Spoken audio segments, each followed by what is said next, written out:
चला बघा, आपल्याला छान छान अशी मटकीची भाजी करायची, एकदम मस्त आणि गावरान पद्धतीने. तुम्ही कधी खाल्लीच नसेल अशी भाजी होणार बघा आपली आज मटकीची. त्यासाठी ही मटकी मी भिजवून घेतली, एक रात्र एक दिवस हिला बांधून ठेवलं. आणि हे हिरवे वाटाणे आहेत बघा, आता सध्या बाजारात भरपूर वाटाणे येतात हिरवेगार मस्त, त्या शेंगा सोलून घेतलेल्या आहेत. आणि हे हरभरे, लाल हरभरे आहेत बघा गावरान पद्धतीचे. हे मी एक रात्री भिजायला टाकले आणि सकाळी काढले.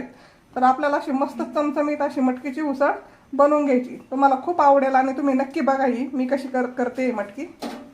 त्यासाठी आपण आता कढई ठेवून देऊया. तर आपण आता कढई ठेवलेली आहे, कढईमध्ये तेल टाकून घेऊ. कढई पण तापलेली आहे आता. तर तुमच्या आवडीनुसार तुम्ही तेल टाकू शकता, कमी जास्त. आणि आता कढईमध्ये आपण मोहरी टाकूया. हे बघा, एक चमचा मोहरी घालू.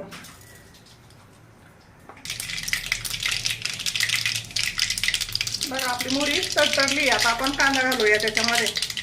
आता कांदा कसा तुमच्या आवडीनुसार तुम्ही टाकू शकता, कमी जास्त. कोणाला जास्त कांदा आवडतो, कोणाला कमी आवडतो.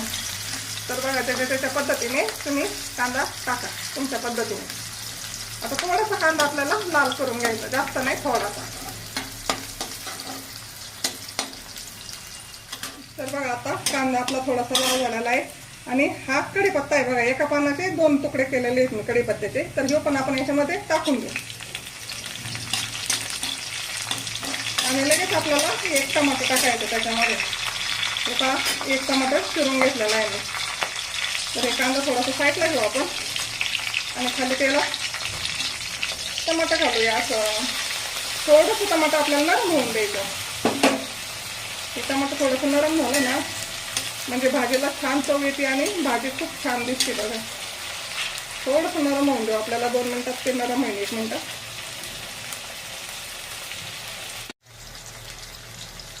तर याला आपण असं हलवायचं बघा.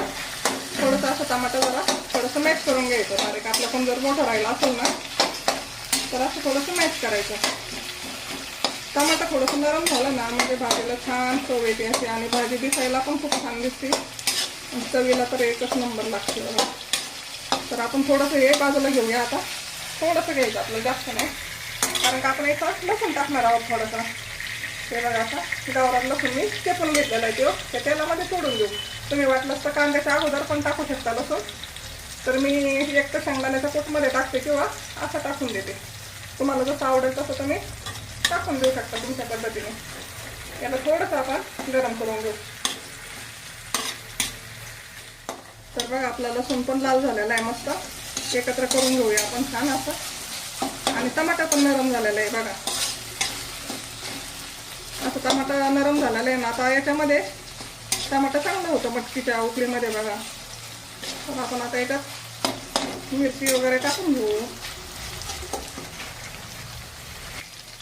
तर सगळ्यात अगोदर आपण अर्धा चमचा हळदी टाकूया याच्यामध्ये. लाल तिखट तुमच्या आवडीनुसार टाका. हे लाल तिखट आहे तर मी 1-1.5 चमचा लाल तिखट घालते, कारण का जास्त तिखट नाही आहे. आणि आपला घरचा गरम मसाला हा 1 चमचा घातला मी. आम्हाला जास्त भाज्या तिखट लागतात त्याच्यामुळे मी थोडंसं जास्त वापरते तिखट. आणि मुळमुळीत खाण्यापेक्षा तिखट भाज्या खाल्ल्या ना म्हणजे छान लागतात बघा, एकदम मस्त. बीपी, साखर, शुगर काय असं ते त्याला बाय बाय होतं लगेच. आमच्या घरात लई तिखट का भाज्या खातात बघा. आता बघा एखाद्याला जर बीपी, शुगर काही असेल तर त्यांनी कारले धुवायचे आणि त्याचा ज्यूस करायचा, गाळणीने चाळून घ्यायचा, मिक्सरमध्ये करायचा आणि चाळणीने गाळून घ्यायचा. तो सकाळी प्यायचा. शुगर बीपी होत नाही त्यांनी त्याच्यामुळे. आणि गावरान लसूण पण खायचं. गावरान लसूणाचं तुम्ही रोज जर 2 पाकळ्या खाल्ल्या जेवणाबरोबर, रोज नेमाने आपण जेवणाबरोबर खायच्या, तर तुम्हाला कधी पॅरालाइसचा अटॅक येणार नाही बघा, याची गॅरंटी देईल मी. पण नेमाने खायचं, नेमाने, ते पण गावरान लाल लसूण. तर आपला हा मसाला चांगला फ्राय झाला. आता याच्यामध्ये आपण मस्त भरपूर अशी कोथिंबीर टाकू. तुम्हाला याच्यामध्ये धनापूड टाकायची असली तर तुम्ही टाकू शकता, कारण का कोथिंबीर असली ना काही गरज नाही लागत बघा धनापूडची, पण छान भाजी होते अशी. तर बघा तुम्ही बघू शकता आपला मसाला एकदम मस्त फ्राय झालेला आहे. टमाटर, कांदा आणि सर्व कोथिंबीर वगैरे छान फ्राय झाले. आता आपण ही मटकी टाकून घेऊ बघा. मी धुवून घेतलेली आहे सर्व मटकी टाकून देऊ याच्यामध्ये. आता मटकी पण कसं असतं, माणूस म्हणतो मटकीला काय शिजायचं, पण मटकीला आहे ना चांगलं 10-12 मिनटं आपल्याला 10-15 मिनटं शिजून घ्यायचं. मटकी शिजली ना म्हणजे छान लागते बघा खायला. तर बघा आता आपण हलवून घेऊ याला मस्त असे. एकच नंबर लागते बघा खायला मटकी ही. चांगली सर्व मटकी आपल्याला अशी छानपैकी हलवून घ्यायची बघा एकदम मस्त. हे बघा आता हलवून घेतली आपण. आता तुम्हाला याच्यात किती पाणी पाहिजे, किती तुमच्या घरात माणसं येतं त्याप्रमाणे तुम्ही पाणी टाकू शकता, कारण की याला शिजायला पाणी लागतं थोडंसं. मटकी शिजली तरच छान लागते. आता आपण पाणी होतो याच्यामध्ये. तर मी 1 तांब्यावर पाणी होते ते, कारण का शिजायला पण याला पाणी लागेल, आटून जाईल पाणी मस्त. याला आता 10-15 मिनटं आपल्याला सध्या आता फुल गॅस ठेवायचा आणि याला उकळी यायला लागली का गॅस कमी करायचा. उकळी येऊपर्यंतच आपल्याला गॅस फुल ठेवायचा, उकळी आल्यानंतर पूर्ण कमी करायचा. तर आपण आता याच्यासाठी शेंगदाणे काढलेले तर ते दाखवते मी तुम्हाला. तर हे बघा मी थोडी शेंगदाणे घेतलेले आहेत. आपल्याला शेंगदाण्याचं आहे ना एकदम कूट करायचं बारीक, आणि शेंगदाणे थोडेच घालायचे, जास्त नाही. म्हणजे तुमचा जसा रस्सा असेल ना तसं तुम्ही शेंगदाणे घालू शकता. तर याचं मी कूट करून घेते बघा एकदम बारीक. तर आता उकळी आलेली आहे, हलवून घेऊया आपण. हे बघा मस्त हलवून घेतली. आणि आता याच्यामध्ये आपल्याला हा बारीक करून शेंगदाण्याचा कूट घेतलेला आहे मी बघा अशा प्रकारे. जास्त बारीक नाही, असा रव्यासारखा कूट केलेला आहे. तर घेऊ आपण टाकून देऊ, म्हणजे तुम्हाला जसं आवडेल तसं तुम्ही कूट टाकू शकता, जास्त कमी. कारण का लई घट्ट पण मटकी चांगली नाही लागत आपली, थोडीशी रस्सा पातळ धरायचा मटकीचा. याच्यामध्ये मीठ घालूया आपण थोडंसं.